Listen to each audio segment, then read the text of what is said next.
¿Qué son las mucopolisacaridosis? Las mucopolisacaridosis son enfermedades de depósito con acúmulo anormal de GAGs dentro de los lisosomas de la célula y estos se eliminan por la orina. Son enfermedades metabólicas en las cuales hay un déficit de una enzima. En el dibujo podemos ver cuál es la función normal y cómo el enzima va degradando estos glucosaminoglicanos. Pero en las mucopolisacaridosis, cuando el gen tiene una mutación, se produce muy poco enzima y estos glucosaminoglicanos se van acumulando en el lisosoma de la célula y se van eliminando por la orina. En el año 1913, Thomson describió los 3 primeros hermanos que posteriormente reconoció como mucopolisacaridosis tipo 1. En el 1919, Gertrude Hurler los describió como Hurlers y no fue hasta 1963 que Sylvester Sanfilippo describe por primera vez esta enfermedad de Sanfilippo o mucopolisacaridosis tipo 3. La enfermedad de Hurler es el déficit enzimático de la L-hidroronidasa. El gen se ha localizado en el cromosoma 4 y en orina los glucosaminoglicanos que eliminan son el dermatan sulfato y el heparan sulfato, que pueden variar de un niño a otro la cantidad de eliminación.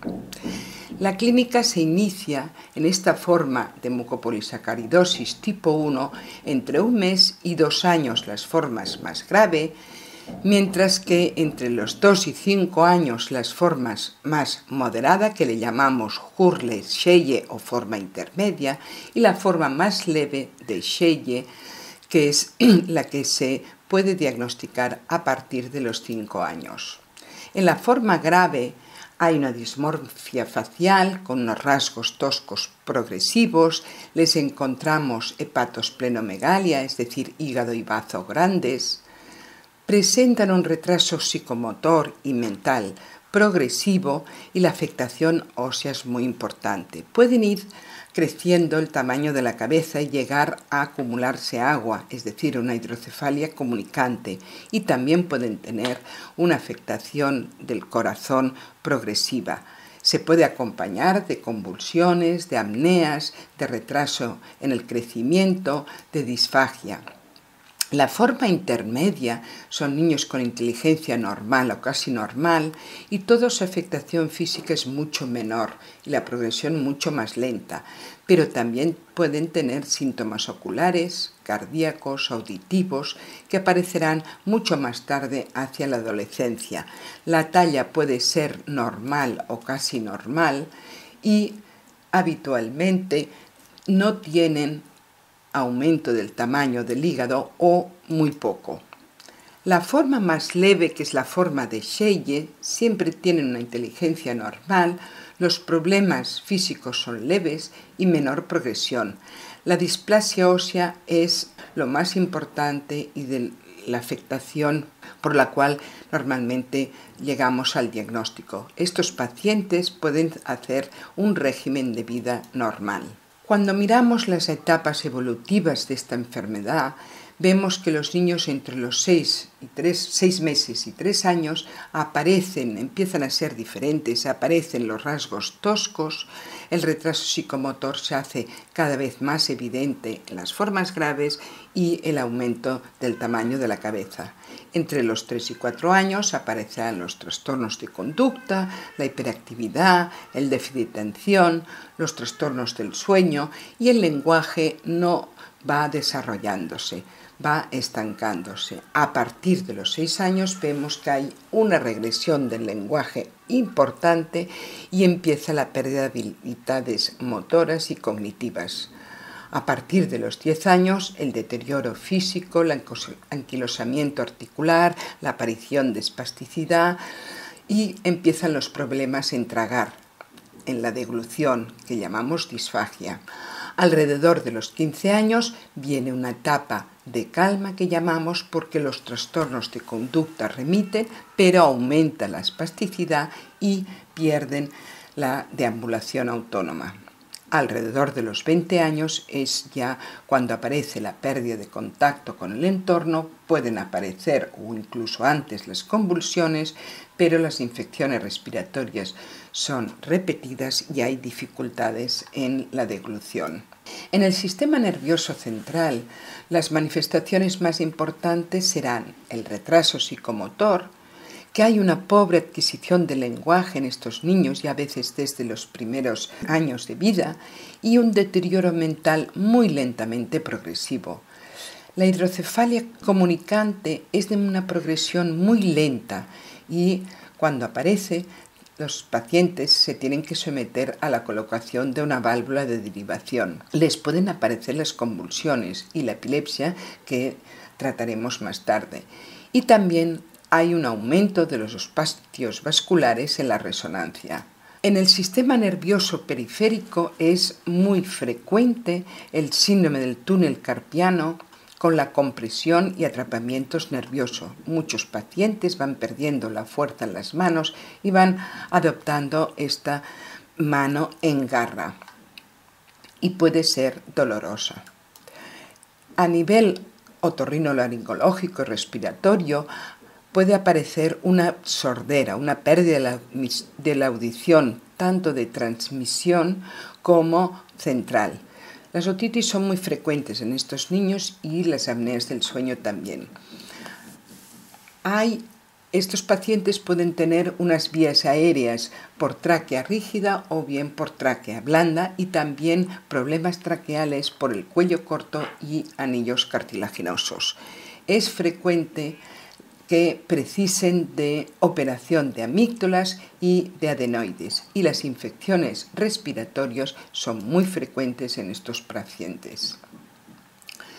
De manifestaciones oculares, la más frecuente es la opacidad corneal, como vemos en esta imagen, que se puede iniciar alrededor del primer año de vida, y es lo que llamamos la imagen de suelo de vaso. También pueden tener algunos degeneración retiniana, glaucoma o afectación del nervio óptico. Las manifestaciones cardíacas tienen dos tipos, uno a la cardiomiopatía o bien la enfermedad valvular.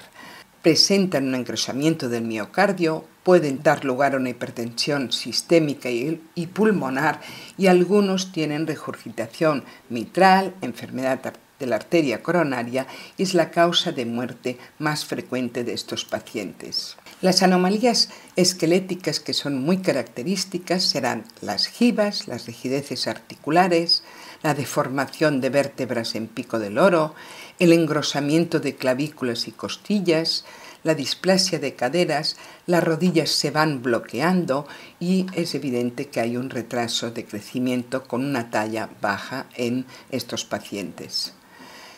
¿Cómo podemos tratarlos? El tratamiento, si los pacientes se les puede realizar antes de los 2 años un trasplante de médula ósea, son los mejores resultados que podemos obtener. Otro tipo de tratamiento son los enzimas recombinantes, pero tenemos un problema y es que no llega al cerebro. Actúa sobre otros órganos, corazón, pulmón y hígado.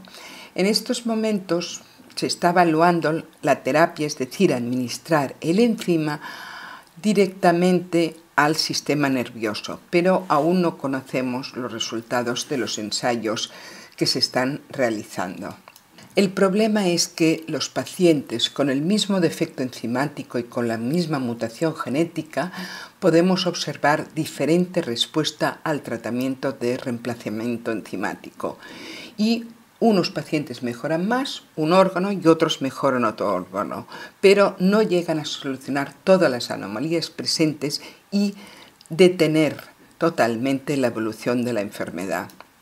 Una terapia génica puede ser la futura curación, es decir, con un vector, que es habitualmente un adenovirus, metemos el gen normal, se introduce dentro del órgano y cerebro y entonces el gen sano empieza a producir el enzima que nos falta normalmente y lo importante es que llegue a producir la suficiente cantidad para que no llegue a producir enfermedad. Otros tratamientos son los tratamientos paliativos y de seguimiento, es decir, tendremos que poner drenajes en el oído y prótesis auditivas para mejorar su audición. La fisioterapia es esencial para prolongar la movilidad y mejorar las rigideces y operar si es necesario las retracciones tendinosas. Tenemos que tratar la miocardiopatía si aparece. Tenemos que dar fármacos antiepilépticos para controlar las convulsiones, fármacos para controlar los trastornos de conducta. Para el sueño podemos dar melatonina y hipnóticos, y lo que es importante es siempre anestesiar en estos pacientes en centro especializado.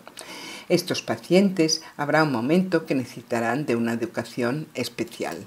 El contacto lo podéis hacer con la Asociación de Mucopolisacaridosis y Síndromes Relacionados, MPS España, y para más información solicitáis la guía de MPS 1.